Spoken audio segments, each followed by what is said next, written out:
Box squats are a great way to be able to load up heavy weight on a squat while protecting the knees and the low back. So this is definitely not a regression of a squat if you do it correctly. You can use it as a regression if you have trouble getting good depth on a squat, or if you have bad ankle mobility and you want to use a box to kind of learn how to squat. That's awesome too. But in many of my programs, I put this in, so it's going to allow people to use heavier weight without the fear of not being able to get back up from the squat, and also protects the low back and the knees. So what you're going to do is first you're going to make sure that you choose a box or bench that it's going to allow you to squat to at least 90 degrees. So you can see right now I'm sitting on a bench and my knees are at about 90 degrees. 90 degrees meaning that my hamstrings are parallel to the ground when I squat. So when I go into the squat, 90 degrees is right here where I'm parallel. Past parallel would be here where the hip joint goes past the knee joint.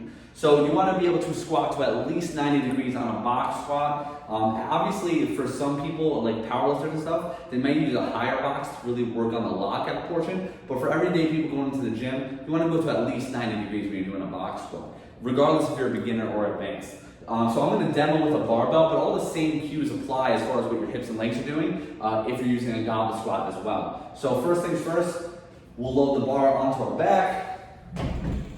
Get underneath it, both feet, butt tight, squeeze, and come up. Now, once we approach the box, you can kind of find it by making sure your calves are kind of touching the box. You can feel it behind you. Now, when we sit, we always want to start with our hips first. So, butt goes back first before I bend the knee. So I start driving my butt back, I start bending the knees, and when I sit down, it's important that when my butt touches, I want to kind of sit back into that squat a little bit so my chest is up, and then I'm going to drive through my midfoot and heel, drive through the floor, squeeze my butt, and come up off the box. So it's going to look like this. Sit back, all the way onto that box, squeeze your butt and drive up. All the way down, drive the heels. We want to avoid this. We don't want to just touch and go. We want to sit all the way into it. Drive the hips, squeeze the butt, dig your feet through the floor.